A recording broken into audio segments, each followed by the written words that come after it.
late last night because they were waiting for the outcome of the PDP's primaries. So it was rather for us here on the Discourse, we decided to hold out and hold on to see what the vote and as well, bring you, how they say it on the street, that's it hot. Welcome to the Discourse. Today we're looking at party primaries, and I have with me the publisher of the Wheel newspapers, Austin Ogana. Good to see you, and thanks for your time. Thank you for having me again. Sure. Yes, again, because it's deliberate, I decided to wait to see the outcome and bring you here because we had a conversation. We've been looking at developments in our polity since last year, and specifically, you were spot on some issues. But let's start by talking about the outcome. I have with me here the Wheel newspapers, and are talking about at the moment Buhari's maneuvers keep APC aspirants on edge. Did you see it happening? You see, as of yesterday, there were chances that Atiku might emerge. I believe we had a special edition on our May 15th edition, yes, where we narrowed the P and the APC to just 3 aspirants.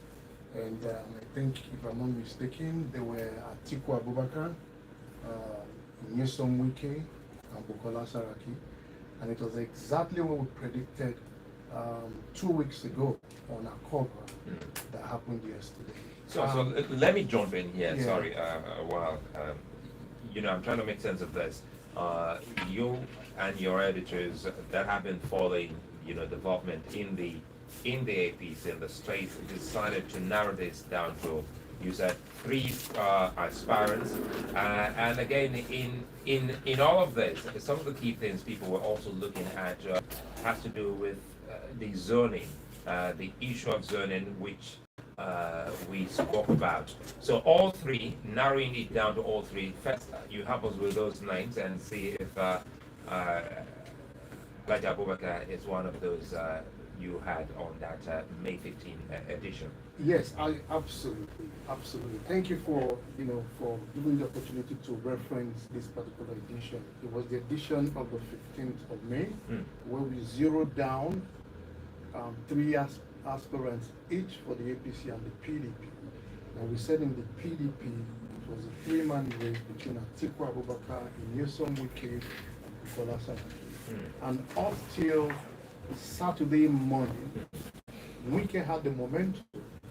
Until Saturday? Until Saturday morning, where the conspiracy to defeat him started. It was executed by some governors from the South, in cohort with some political leaders of the PDP from the North.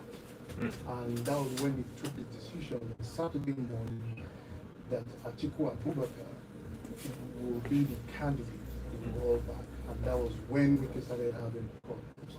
Otherwise, if they had not had that meeting on Saturday morning, where they unanimously agreed to back Atiku, I think we can have carried the day.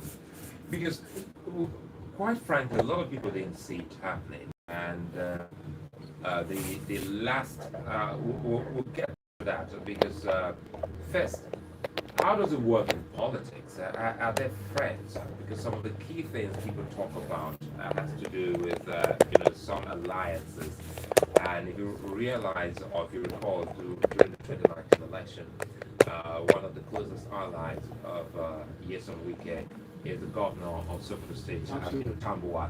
And at the very last minute, we saw Aminu Tambuwal, pull out and,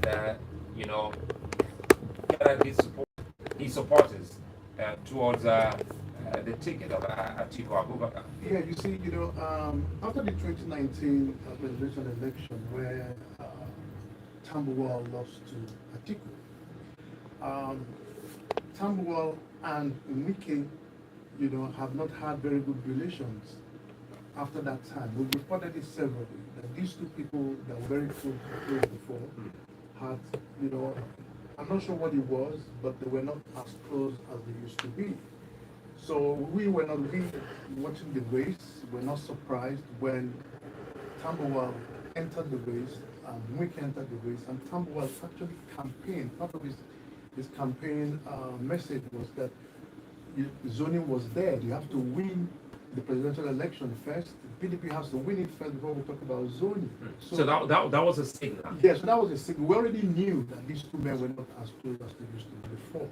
And having with Tambuwal dropping out yesterday, did not also come to us as a surprise because it's hard for Tambuwal to emerge, considering that he comes from the same Northwest, where the incumbent President Muhammadu Buhari comes from. So, I mean, Northwest, there's no way Northwest would even be in this game at all. And if you even look, going by our own analysis, Tambuwal was not in the picture. Tambuwal could not have come third. Could not have come third. So if you look at the margin between Atiku Abubakar and Nyesom Wike and Bukola Saraki, if you add, Saraki got the list of the three. Saraki scored, I think, 70 or 71 votes. So if you even assume that Tambuwal would have probably had maybe 50, 60, or maybe 69 or 64 delegates, if you even give those delegates to Wike, Atiku would have still been miles ahead. So Tambuwal pulling out or not and endorsing Atiku was just, as far as I am concerned, and as far as some of the analysts I have spoken to are concerned, did not really make any difference. The plan had been hatched in the morning, and to deliver Atiku, and whether Tambuwal did what he did or not, Atiku would have still won. So like I said, if they had not hit that panic mode on Saturday morning to do the thing, I was talking to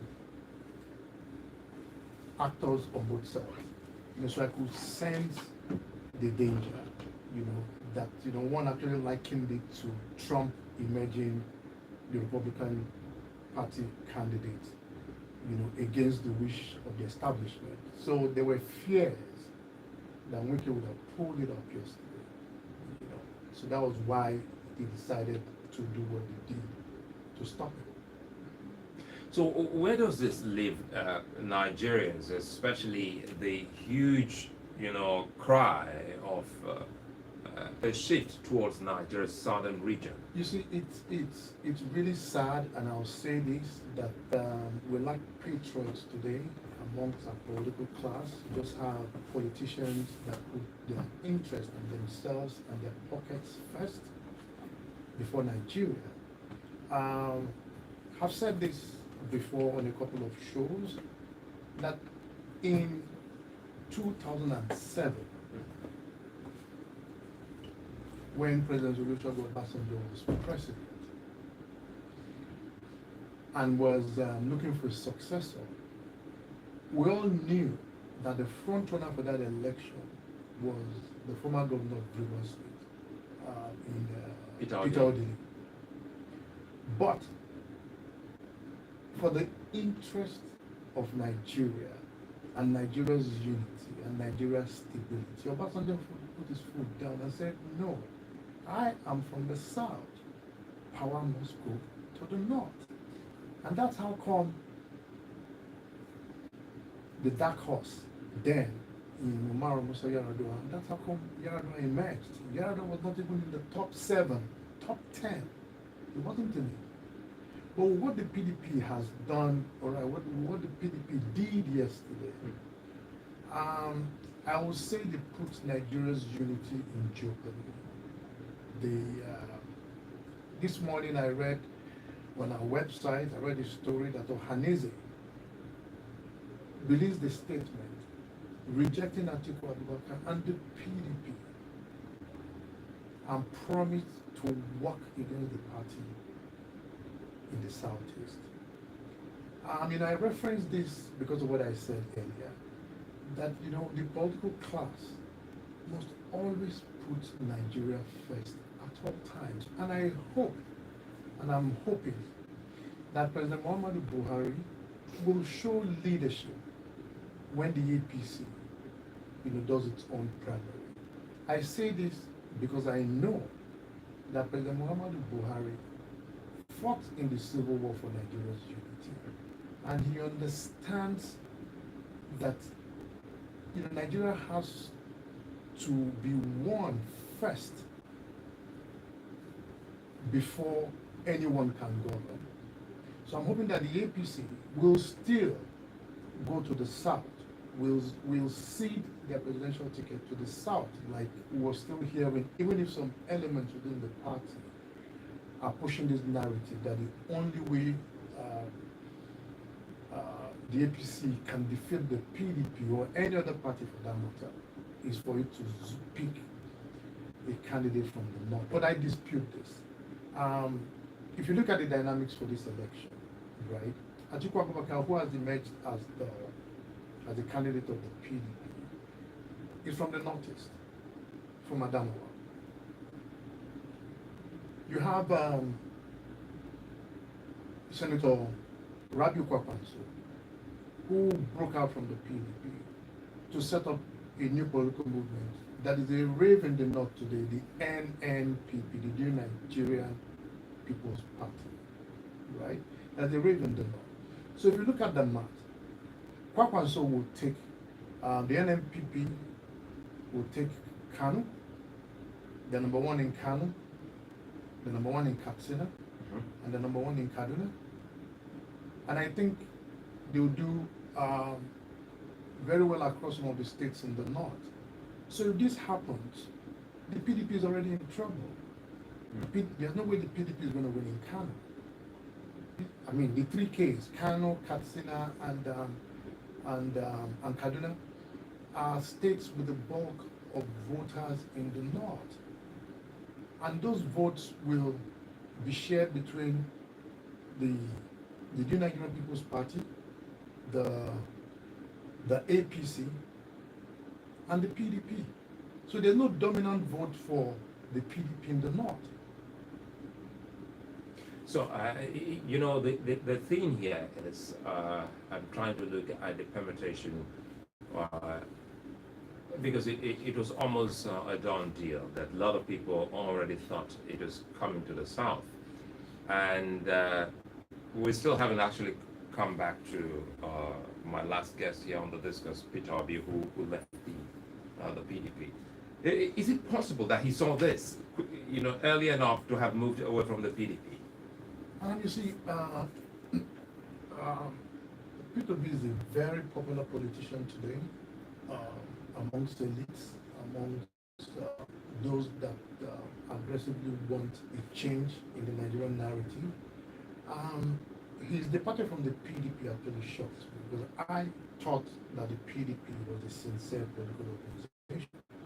And going by the trend and the fact that people were demanding power shifts, we need to change how we governed and all that. Peter B's messaging was good, and a lot of people rallied around him. I would have thought that the PDP, as a response. Sorry to cut you. I'll come back to what you thought the PDP would have done. When you talk about the messaging, what exactly did you love about the messaging? Peter B's messaging was simple: leaner government, focus more on productivity, cut out the waste, get young people working, and then try and he says once these things are done, insecurity that was suffering today will drastically reduce, and every Nigerian will feel that they have a stake in the Nigerian project. His messaging was good.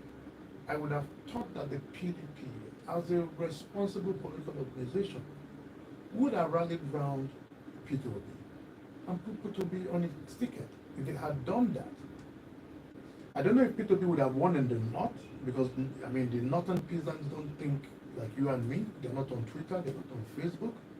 But at least Peter Obi would have made an impact and set at least given the PDP a decent chance at resetting itself from a party that is ridden with corruption. Did you see their primary? Their primary was tinted with dollars. We saw pictures, we heard.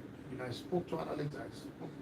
They were paying delegates 15, 20, $30,000. They were buying votes and destroying them, making a mockery of the entire, uh, um, primary voting system.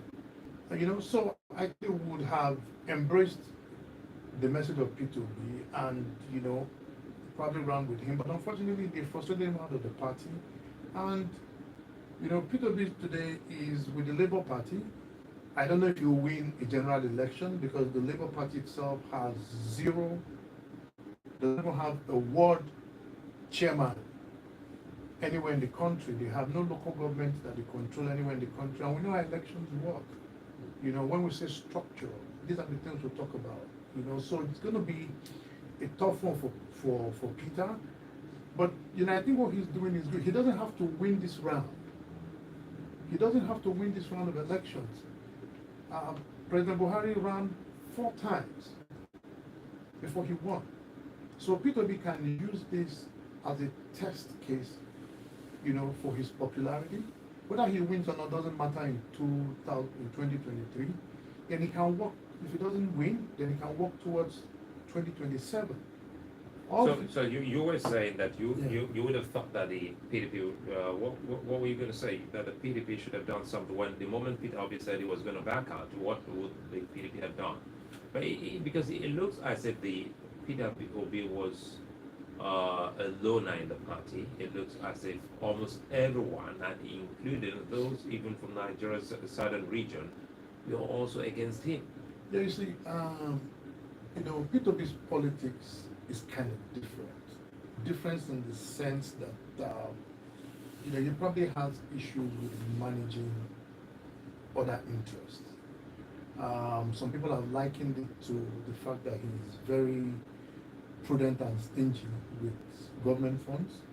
Some have said, he doesn't know how to play the kind of politics that is played in Nigeria. So, either way you look at it, and because in the PDP itself, in Anambra State, P2B was a non-starter. He was, he's been battled by almost all the key interests in the party in Anambra. And even in the southeast, he had issues with the leaders, with the governors from the southeast and the PDP. They all worked against him. They all didn't want him to get the party's ticket, because usually in politics, it starts from home. Say, for instance, they zone the ticket. For instance, they zone it to the southeast and they microzone it to Anambra. The leaders in Anambra first have to agree that you're the man that will benefit from that arrangement. If not, you won't get it. So P2B had that problem. So I think all this culminated in his frustration and his inability to convince, other factors, the other stakeholders in the party to support his candidacy. And also, I heard, I'm yet to confirm this authoritatively, that his number one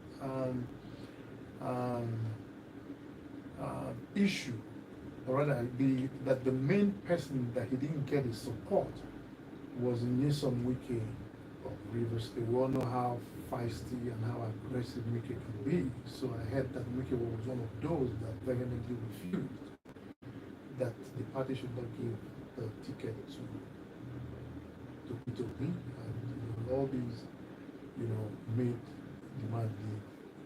Because as it is now, I'm looking at messages. Well, we'll take messages later on, but I'm trying for us to establish some of the key things we're highlighting today here on the Discourse. The ruling opposition, never in the political history of Nigeria, have we seen a ruling party, in panic mode as to who its candidate will be. For the first time in the history of Nigeria politics, they were looking at the opposition. Now that the opposition is already here, what are the likely things we'll be seeing in the APC? Because some are already making permutations, and I'll give you an instance before I let you go quickly to dig in deep. And one of the key things here by Kayode Ogundamisi, leading up to this. It's pretty long, but I'll see how I can shorten this. Kennedy said, well, he thinks that Atiku will win in 2023 if Bola Tinubu, Yemi Osinbajo, Rotimi Amechi, Kayode Fayemi, and the Southern aspirants do not come together, unite, and present one candidate they can unite around. Even that right now is even a tight option. Neither Tinubu or Shibanjo can win if they produce a candidate from a round-cross primaries and APC does not have a northern aspirant capable of presenting himself or herself as being starkly different from Atiku Abubakar, so they can't even present a northern candidate from the pool of those who bought the form. The Senate president is a paperweight on the scale of presidential election. It is early days yet, Kaide continues, but the wind is blowing the way of Atiku Abubakar. The PDP abandoning the zoning formula is a betrayal. As if he knew you were going to say that. He just said that line, that the PDP abandoning the zoning formula is a betrayal, but it is a political masterstroke. It gives them a rare chance of returning to power. For those expecting Buhari to campaign as vigorously in 2023 as he did during his own election, dream on. But let me tell you that Oyolewa, I think he spoke in Yoruba, sadly you won't on your own. For those of us retiring with Buhari to Daura, we'll be here to help analyze as we go. So this is from Kaido Gundabise, and I said I was going to read it when Austin comes because he said he was going to listen to the show. So I said, and I got that early enough. So what are those things that he got right, or you agree with, and you disagree with, listening to what of some of the things I just read out? You see, Kennedy is quite spot on most of the things that he said. I know one thing for sure, and I'll say it, and I hope I'm wrong, but I think I am very correct, that the APC will not do a voting primary. What? The APC, from what I have heard authoritatively, will do what we call a crowning, which is President Buhari will say, leader, these are the people these are the names that you submitted to me. Because I told you guys to give me a couple of names of people that you think the party can field and win. And you've given me these names, and I have chosen one name. And that is who the person is going to be. So you guys go and make it happen. And that will be it.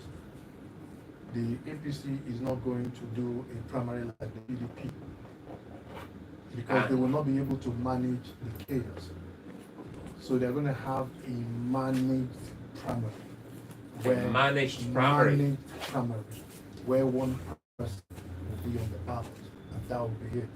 That idea authoritative. So in other words, what Kayode Ogundabisi said is true, saying that look, the APC cannot manage a round-cross primary. So you already see a round-cross primary. Yeah, it's already chaotic. I mean, there are at least 23. There are at least about 23 aspirants.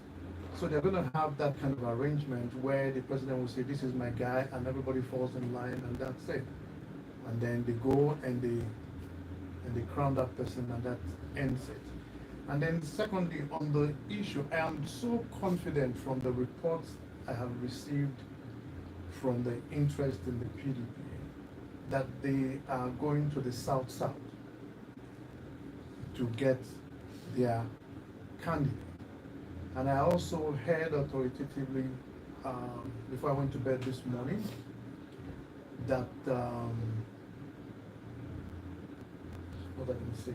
Let me get something straight, because I actually wanted you to learn, but let me come in now that that the APC, the All Progressives Congress, the ruling party, correct, will look towards south, absolutely, not south or changed. southwest. It hasn't changed. South. And some of the big names, or some, for instance, let's start mentioning names. For instance, Bola Ahmed Tinubu, Yemi Osinbajo, they're not from Nigeria South. Before I forget, let me check, and I just remembered. This will shock everybody, and we haven't even reported it. So I'll just say it here because I. So we're getting an exclusive on Discourse. It's an exclusive. The APC will extend the period of nomination of forms, which means that if you want to buy a form, the APC is in the process of opening up its presidential primary process again, where those that bought forms that have not submitted will be able to submit. And if I heard correctly, that there are chances that the APC may be open to selling forms within this window, even if the screening of aspirants begins tomorrow. So this is new reporting that I got this morning. Going back to what Coyote said, by the time you deal with the rancorous primary issue, I think the APC will be better off, number one. And then secondly, I said this earlier, if Kwakwanso was not in the picture, I would say that the PDP would do well in the north. If Kwankwaso wasn't in the picture. In other words, are you saying the Kwankwaso not being with the PDP is a minus for the PDP. Kwakwanso is the new Buhari in the north. Kwakwanso's movement is strong in Kano. So his party, let me tell you something about party politics. There are three main gladiators in Kano politics today.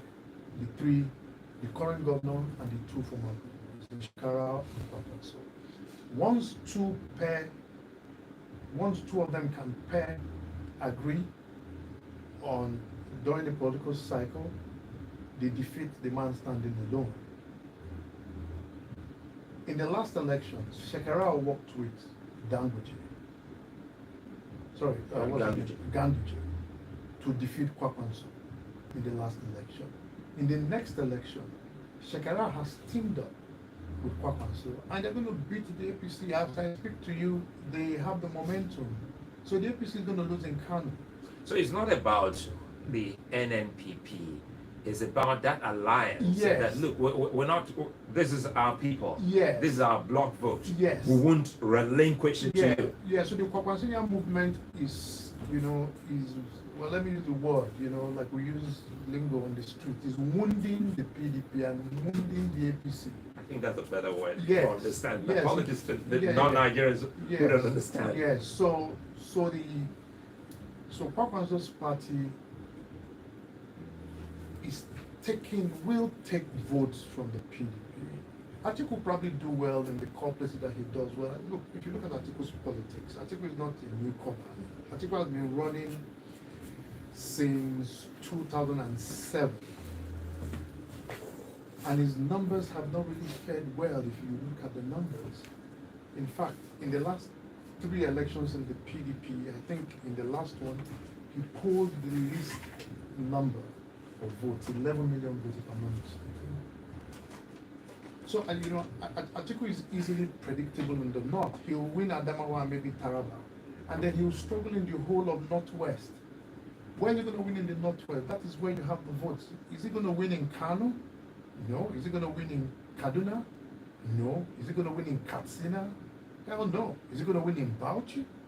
No. He may win in Jigawa because of the Lamidos. And that's it. And then you come to the southeast. Where is he going to win in the south? Where is PDP going to win in the southeast? Where is PDP going to get the votes in the southeast? And then you come to the south. If the APC fields a southern candidate, the south now becomes a battlefield for Atiku. Atiku is going to struggle in the south. And then you come to the southwest. If the APC is able to manage itself in the southwest, I don't see how PDP will beat APC in the southwest. So the election is for the APC to lose.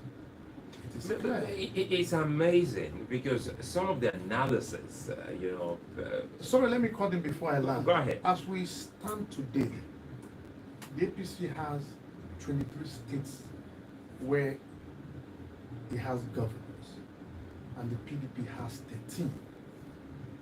And I tell people, that tell me that the PDP will win. I said, tell me one state that the APC is holding today that the PDP can win. Name one state that is under APC's control today. Is it Lagos that PDP is going to win? Is it Ogun that PDP is fighting?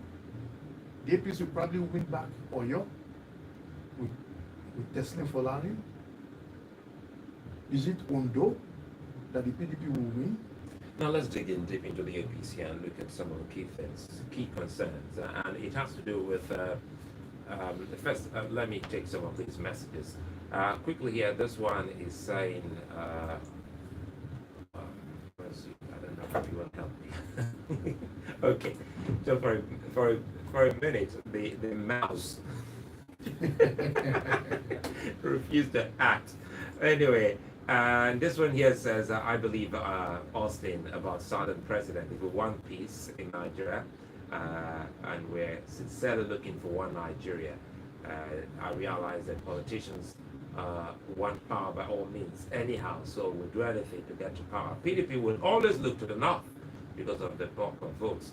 My main problem now is, will our brothers from the east vote any other apart from PDP? I can bet they won't vote Peter Obi in Labour Party. I just pray Buhari stands by who APC brings and not a northerner.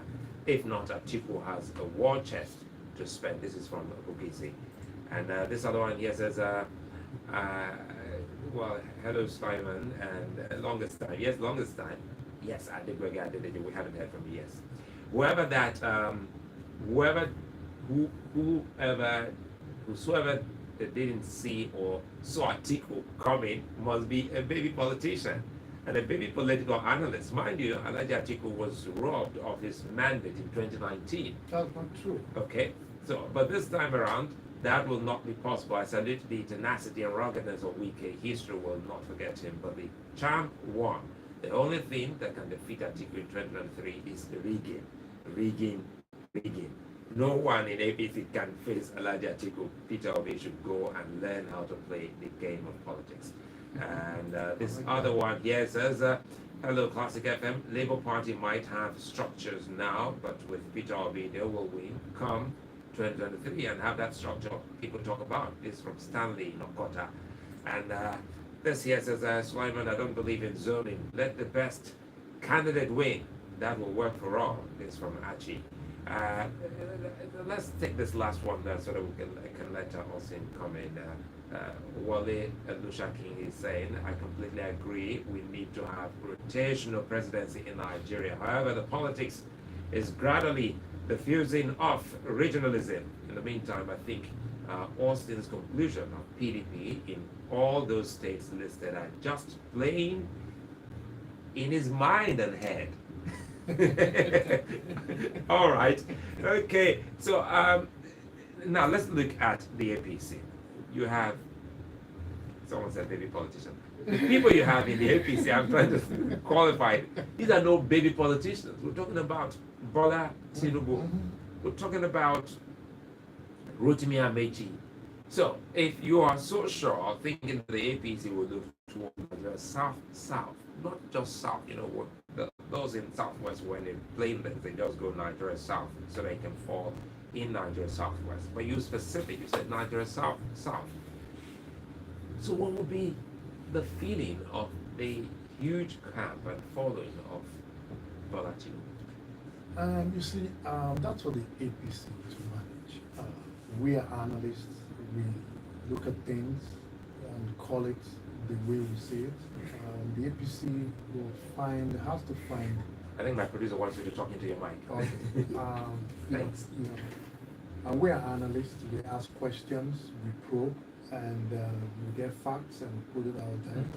So the APC has to find a way to manage its crisis. I know that from the actors and interests I have spoken to, that they have direct knowledge of the thinking of the president and the APC leadership. The president has insisted and is insisting that for Nigeria's unity, that the APC must choose its candidate from the South South, and it has to be someone from that zone that somehow has a kind of lineage or linkage to an Igbo person, right, to the Igbo tribe. This has been his thinking, and this was why a couple of names were thrown up initially, like Rotimi and Mechi, CBN Governor Emefiele. If you follow the trend, these names did not come from the blues. You know, they came into play because of the president's mindset. And I understand that the president is insisting, despite pressures from some elements in the party, that the party should go and get its candidate from the north. This is the latest reporting. This has not changed, at least as of this weekend.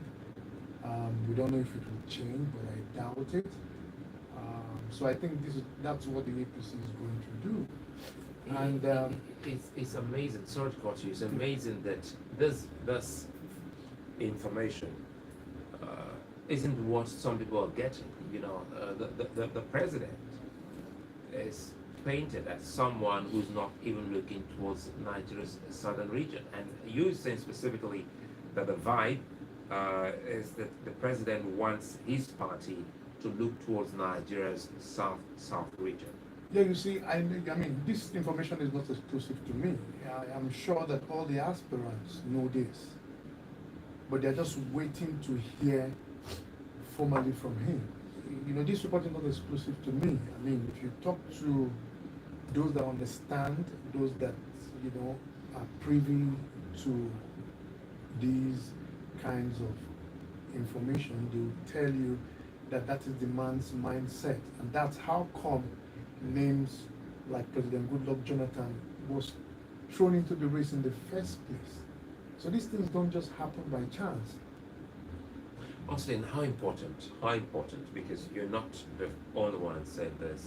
I've had conversations with notable, you know, leaders in Nigeria. How important is this balancing, political balancing we're talking about for Nigeria's unity? You see, it's really important. Some people have argued in the APC that the Southwest has had its fair share of power since this dispensation. Olusegun Obasanjo, President, Vice President Yemi Osibanjo, Vice President. So if you put it together, the Southwest has had 8 years, 16 years at the presidency, broken down into 8 years as president and 8 years as vice president. So people in the APC believe that the Southwest has been sorted. Now there's a region that has not been sorted, that is agitating to, which is the Southeast.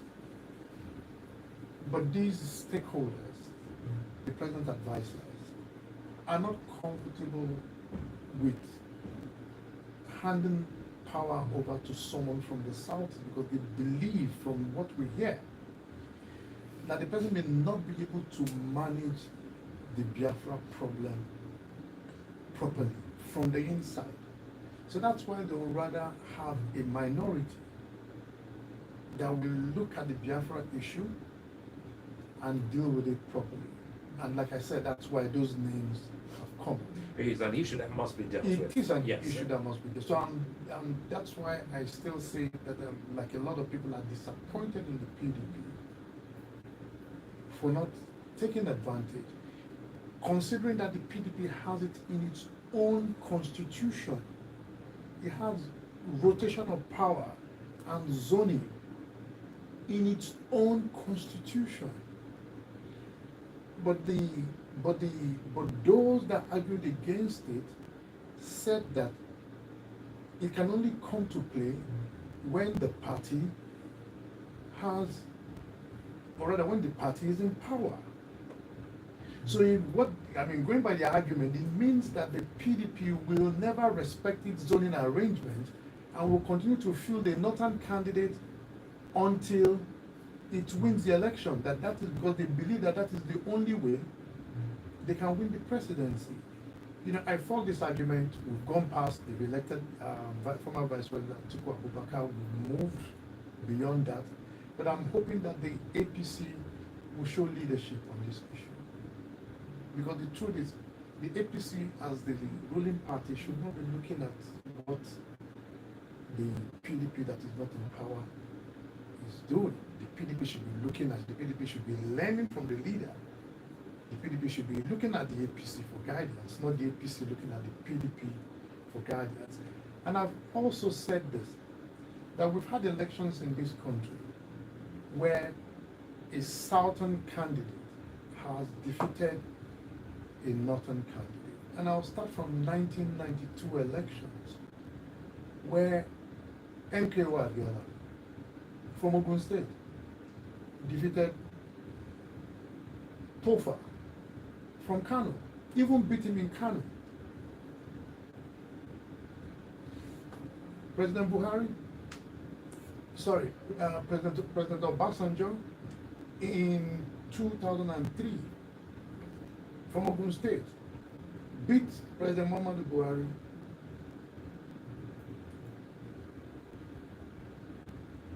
and even beat Buhari in some northern states. In 2011, President Goodluck Jonathan defeated Buhari and Atiku on two different tickets. President Jonathan is a minority from Bayelsa State, probably one of the states with the least number of voters. So the myth that a southern candidate cannot defeat a northern candidate is not true. And guess what? We all know that Igbos are migrants. There's no state in this country, there's no local government in this country where you will not find an Igbo man. They will come out and vote for an Igbo candidate any day, anywhere. And I will tell you that even if I'm not convinced that P2B can win, P2B will raise a lot of money. P2B can build a structure. P2B can build a lot of followers. But he may not win this round. But he will do well to position himself as the next leader of the Igbos. And I see it happening. Because our electoral system today, you know, with the new technologies that INEC has put in place, will truly reflect to a decent extent the choice and wishes of voters. So I am convinced that all things being equal, that we're in for a very interesting 2023 presidential. You know, all things being equal, but it doesn't look equal. Yes, it doesn't look equal at all because I'm also trying to gauge some of the things the followers of these politicians are saying, and it comes back again to the two big parties, the APC and the PDP, and let's narrow it down to personalities. The Minister of Education, Emeka Wanjuba, and Rotimi Amechi at the moment, and Felix Nicholas. These are the people that Felix Nicholas is from Edo State. These are the people presently who are from Nigeria's south region in the APC. Yeah.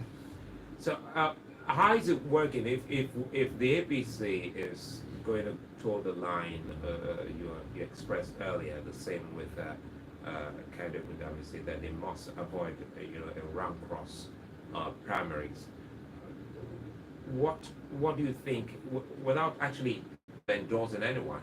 Now looking at these three persons, is that why you thought that, or why you said that APC will open the floodgate for more, open the gates for more people to pick up expression of interest forms. Is it that, is the thinking that of the APC not having the candidate yet? You see, I was talking to someone yesterday and I said it appears the APC is a very confused party, and we all laughed about it. The truth is that you have various interests in the party pushing different aspirants and pushing different interests. But the problem is that the president has not in his own usual style, which some people find very annoying, has not come out to say, hey, this is, look, I put my foot on the ground, this is what I want. He hasn't done that. So, it's sending mixed signals, because this person that is supposedly close to someone that's close to him will come and say, oh, the president says it's you. Tell the aspirant. Somebody else will tell the same aspirant, the president says it's you. So it's creating a lot of confusion and panic, because nobody seems to have heard directly from him. And I heard that he had a conversation with someone. This is quite funny. And he said that, and the person asked him that, how come your party has a lot of aspirants and they all say you endorse them? And he said to this person, no, look, they come to me to say they want to run. What do you want me to tell them? I'll say, good luck. But if you come to me and say, can I run? I will tell you my mind. So they've come to me to say, I want to run. Naturally, they say number one rule in politics, you never tell anybody not to run. So you wish them well, and that's what he said he did. I wish you well, good luck. But if you come to me and say, should I run? That he would have probably said, no, don't run if you're not the person that he has in mind. So there's a lot of, mixed signals. And again, it's in the language. It's in the language. Yes. So if you come to me to say, I want to run, I believe that politicians don't tell politicians not to run. Like you never tell a politician that he's going to lose. You become the politician's worst enemy. Even if you know he's going to lose, you encourage him to run so that he will lose and and learn. Because if you tell a politician not to run, you're his worst enemy. You don't want his progress. Talk to politicians, they'll tell you that's rule number one. So if you come to him, according to him, you say you want to run, he will tell you, go ahead, good luck. But if you come to me to say, should I run? He said he would have told some of them, no, don't run, you don't stand a chance. Stuff like that. So that's why there's a lot of confusion. But I understand that the party also influenced INEC to give it time, to give political parties time, because the party wasn't ready for its primary. So with the extension, the party is trying to put its out together now. And some people are not too happy about that. Yeah, because it happened in the middle of the game, you know. I mean, which was quite unfair, but it's presidential power. That's what happened. PDP did it. President Goodluck Jonathan moved the election. Remember when the election that Jonathan lost? In fact, we heard that Jonathan would have lost by a wider margin if they had not postponed the election. So presidents do it. They have that power, they have that influence. So he called it in and got INEC, to extend. Because if you remember, INEC had initially said it wasn't going to extend. But suddenly, a few days later, it agreed to the demand and said, you know what, it doesn't even change anything. Our timetable is still the same. There's a 6-day window that we already have that has not been filled. You guys use it. Whatever political party that wants to do anything can do it. And the APC is taking advantage of this, and I understand that the screening of presidential aspirants will start tomorrow, and there's a possibility that the political party will extend the period for the submission of forms, or may even open it for more people to buy forms. So within that window. So as it is, I believe that the APC will run, and hopefully it's able to solve its problem. But Nigerians really just want. I want you to pick on this, chew on this. And it says, Austin's looking at the issue, purely from party point of view. You have to consider. By the way, Austin is the publisher of the will. So I decided not to bring any politician here so that we can objectively look at these issues. That you have considered the possibility that if APC fields a candidate from the south, that the entire northern elements in APC will move en masse to PDP to produce Atiku.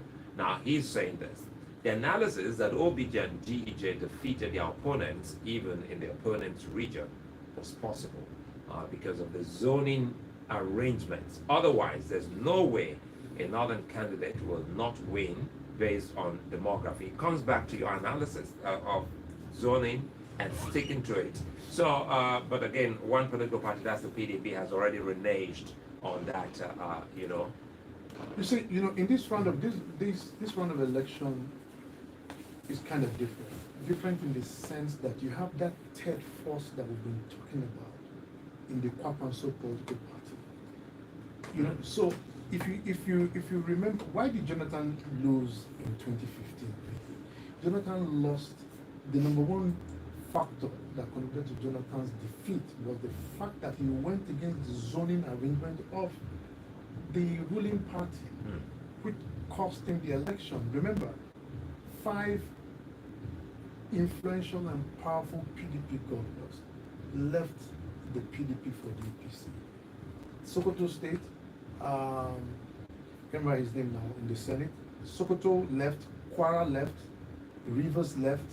Where did the two? I don't remember, but 5 governors. Adamawa left. Can't remember his name right now. The retired admiral. 5 of them left the PDP for the APC, and that was the magic that gave APC victory. So Jonathan lost because of zoning. Nigerians understand the concept of zoning. Nigerians understand fairness, equity, and justice. In 2003, those factors will come into play, not with the chaos that we have in the country today. So quickly here, where does this leave young Nigerians? By the way, someone is saying, I hope INEC is listening, that INEC should please create physical registration centers like Jega did during his time, and not the virtual one. But truly, people still love to, walk in and walk out. Yes. So, but quickly, young Nigerians, because in your analysis, off the top of my head, when you started asking about states of the APC, how impossible it might be for the PDP to take over those states, and I said, truly, who are the voters? It would seem as if majority of voters are party men and women, and not the Nigerian public. This is what I have come to understand. Politics